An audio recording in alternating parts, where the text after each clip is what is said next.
Olha, para quem já se sentiu meio frustrado com aquelas dicas de pensamento positivo que parecem superficiais, essa nossa conversa de hoje vai ser um prato cheio. A gente vai mergulhar numa técnica que é, assim, muito mais profunda para moldar a realidade, uma técnica proposta por uma figura bem fascinante, Neville Goddard.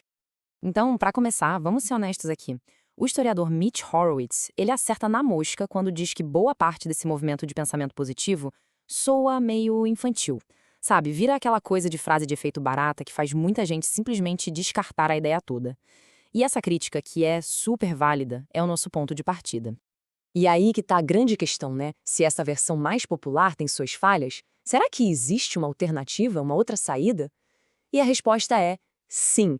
E ela vem de uma filosofia bem mais profunda, representada por um homem chamado Neville Goddard. E esse cara aqui é o Neville Goddard. Ele não era um guru desses que a gente vê por aí, não. A ideia dele era que o verdadeiro poder de criar as coisas não está em ficar repetindo afirmações, mas sim em usar a nossa imaginação de forma consciente, como se ela fosse a grande força criadora do universo. Essa frase aqui, que o Neville disse ter ouvido numa visão, é basicamente o resumo da ópera. Para ele, o poder de verdade não tinha nada a ver com o status social, sabe? Com os sangue azuis, a nobreza.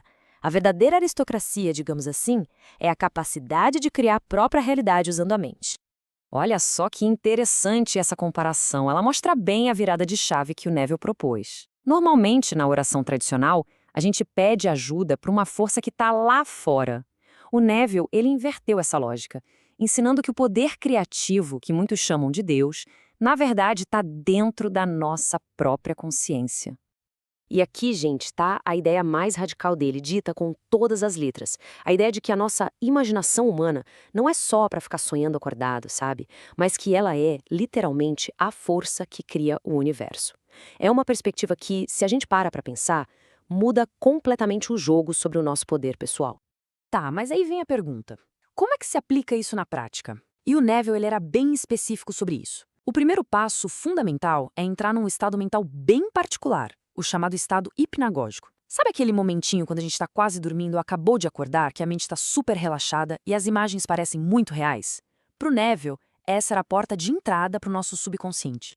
E aqui está o passo a passo, um método prático do Neville. São 4 etapas bem diretas. Primeiro, tem que saber exatamente o que se quer. Clareza total.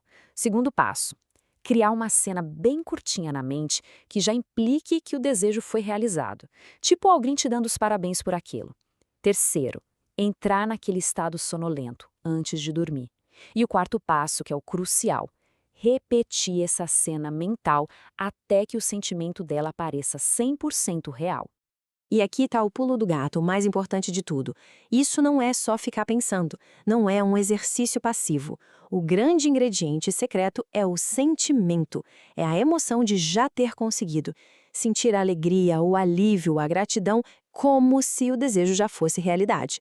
É esse sentimento que, segundo Neville, dá vida para essa imagem na mente e faz ela acontecer aqui fora, no mundo real.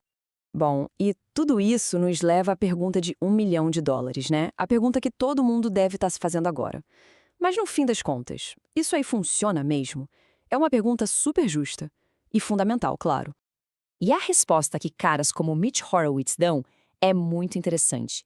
Ele diz o seguinte: o valor de uma filosofia como a do Neville não se prova com debate, com discussão. O teste de verdade não é na teoria, é na prática. É experimentar. A prova está em cada um aplicar e ver o que acontece. E é com isso que a gente fecha o raciocínio. A filosofia do Neville não é sobre acreditar de olhos fechados, é sobre testar. Então, o convite aqui não é para simplesmente acreditar no que foi dito, mas para cada um fazer o seu próprio experimento. A questão final não é se o Neville estava certo ou errado. A verdadeira pergunta é: que realidade a imaginação de cada pessoa é capaz de criar?